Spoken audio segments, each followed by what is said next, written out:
నమస్తే గురుగారు. నమస్కారం.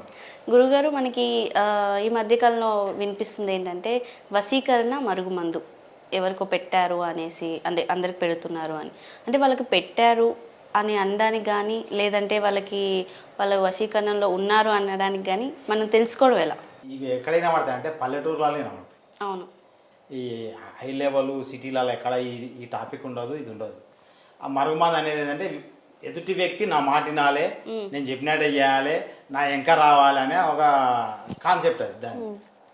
అయితే అది చెట్ల రసాలు ఉంటాయి, ఆ ఉండలు చేసి తిండిలో పెడతారు. కడుపులో పోయినాక అతను మేము చెప్పినట్టు వింటానే ఫీలింగ్ తోటి వాళ్ళు ఏమనుకుంటారు, దీని కొరకు సంప్రదిస్తారు. అదే ఎవరు కోయే దూరాలు వాళ్ళు ఏం చేస్తారు, మేము ఇస్తాము, మేము ఇచ్చినాక వశీకరణ అయిపోతుంది మా మాట అంటున్నారు. ఆ వశీకరణ చేసేది ఏదో సీఎం చేస్తే రాష్ట్రమే వాళ్ళ చేతిలోకి వస్తుంది కదా. అవును, వాస్తవమే. ఊగే ఈ చిల్లరకు 1000, 2000, 5000 వాళ్ళకి చెప్పేవారు. నిజంగా వాళ్ళు మందు పెట్టేశారు, మా పిల్ల మారిపోయిందని నమ్ముతూ ఉంటారు కదా. ఏమన్నా చెప్పుకొస్తున్నా అదే. ఇప్పుడు ఆ వశీకరణ చేసేదేదో ఓ కరోడ్పతిని చూసి వాయిన్ చేస్తే వాడు అంత డబ్బు మనకి ఇచ్చేస్తాడు కదా. అవును. లేకపోతే ఆ కరోడ్పతి కూతురే మనకి వస్తుంది, ఆ డబ్బు వస్తుంది, అన్నీ వస్తాయి, ఆస్తులు వస్తాయి మనకు.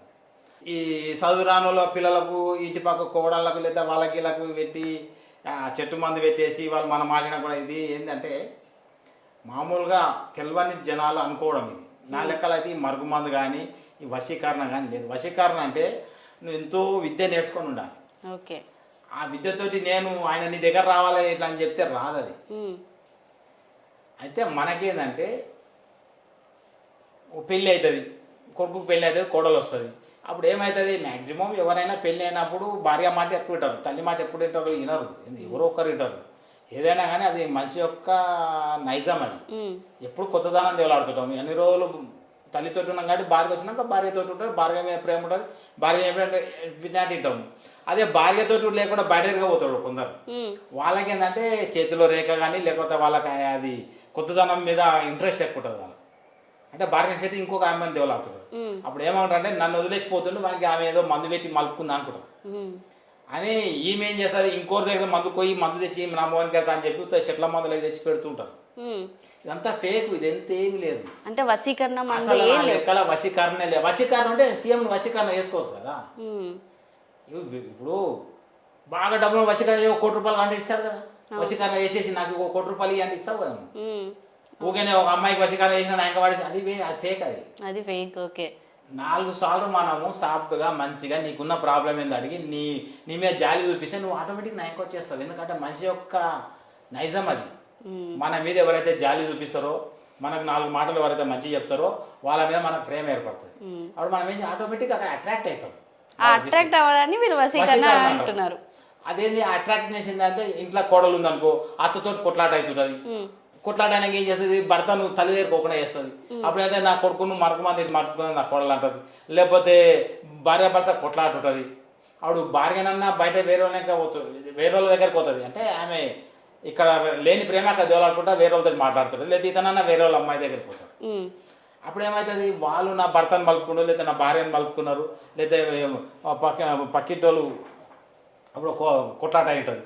వీళ్ళు కావాలని చెప్పి నా భార్యను ట్రాప్ చేసిరు మరుగుమందు పెట్టి అని నేను కూడా అయినా. నన్ను కూడా మస్తు మంది వచ్చి అడుగుతుంటారు, మా కోడలకు మరుగుమందు అంటే కక్క తీసుకొచ్చినాం, ఇంటికెళ్ళి వెళ్ళినాయి, అవి వెళ్ళి ఉండలేని అంటారు.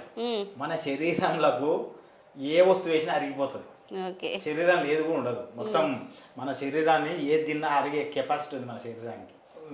నోట్లకెళ్ళి కలిపితే బయటకు వస్తాయని చెప్తారు. అవును, చెప్తారు. నాకే విచిత్రం అనిపిస్తుంది. ఈ మరుగుమందు అనేది అంతా ఫేక్. ఇది అయితే ఈ మరుగుమందు ఉంది అనేది నమ్మకూడదు. ఇది చేయాలంటే మంత్రతంత్రాలు ఇవన్నీ ఇప్పుడు ఎవరు నేర్చుకుంటున్నాడు? ప్రతి ఒక్కడు డ్రగ్ తాగుతాడు, సిగరెట్ తాగుతాడు, దేవుని సరిగా మొక్కరు, శుభ్రంగా ఉండరు. ఉత్తగానే అంతా ఫేక్ అయిపోయి కనబట్టే వాళ్ళంతా. నువ్వు ఎంతో తపస్సు చేస్తే గానీ నీకు ఆ విద్యలు నేర్చుకునే కెపాసిటీ రాదు. ఆ విద్యలు నేర్చుకున్నాడు ఈ తప్పు పని చేయడు.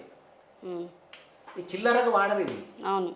ఒకప్పుడు రాజులు రాజ్యాలు దాని కొరకు ఏదో చేసేవాళ్ళు, అది నేను గ్రంథాల్లో చూసిన. అంతేగాని ఇప్పుడు 1000 రూపాయలకు 500 నీకు 1000 రూపాయలకు మరుగుమంది ఇస్తాడు వాడు. అదే వాస్తవం అయితే ఇచ్చే అంత తక్కువకి ఇవ్వడుగా. పైన సీఎంకి అయితే సీఎం మన ఇంటికి వస్తాడు కదా. ఈ చిల్లర 1000కి 500కి ఏంది మరుగుమంది అనేది. అది అంతేదంటే జనాలను పిచ్చోళ్ళని చేయడం అన్నట్టు. అంటే ఈ చదురాని వాళ్ళు ఆ కోయదారులు కదా, కోయదారులు వాళ్ళకి సరిపోయింది అది. అది ఇది అనుకొని అనుమానంతో తిరుగుతూ ఉంటారు.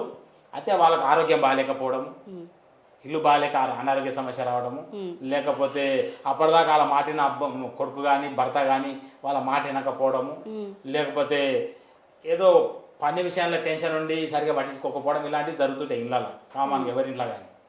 అయితే ఏమవుతుంది, వాళ్ళని వదిలేసి అలా పని మీద పోతుంటే వీళ్ళు ఇట్లా ఆలోచన చేస్తారు అన్నట్టు. అయ్యో నా భర్త నన్ను వదిలేసి తిరుగుతున్నాడు, 4 సార్లు వేరే వాళ్ళు ఇంటికి అనుకో, ఆమెమో చేసింది నా భర్తను, ఏదో చెట్ల మందులు పెట్టింది, లేకపోతే ఏదో వశీకరణ మంత్రం చేపించింది, అందుకే నా భర్త అక్కడ పోతున్నాడు. ఇదంతా ఫేక్. తెలియని జనాలను మోసం చేయడం ఏది అసలు. ఇలా ఉంటే మనం ఎప్పుడో వాడే బాగుపడతాడు ఈ చిల్లర పనులు చేయకుండా. అయితే మనం ఆరోగ్యం బాగాలేక కానీ, లేకపోతే మనం మాట ఎవరైనా సరిగా కొట్లాట అయితే కానీ దీని గురించి ఆలోచన చేసి నిజంగానే ఉందని భ్రమలో బతుకుతుంటారు అందరు. నా లెక్కలో అయితే మరుగుమందు అనేది అయితే లేదు. ఓకే గురుగారు, మీరు చెప్పినట్టయితే మరుగుమందు అనేది ఫేక్, మన వశీకరణ కూడా ఫేకే. ఓకే గురుగారు, దీని గురించి చాలా చక్కగా తెలియజేశారు. ధన్యవాదాలు.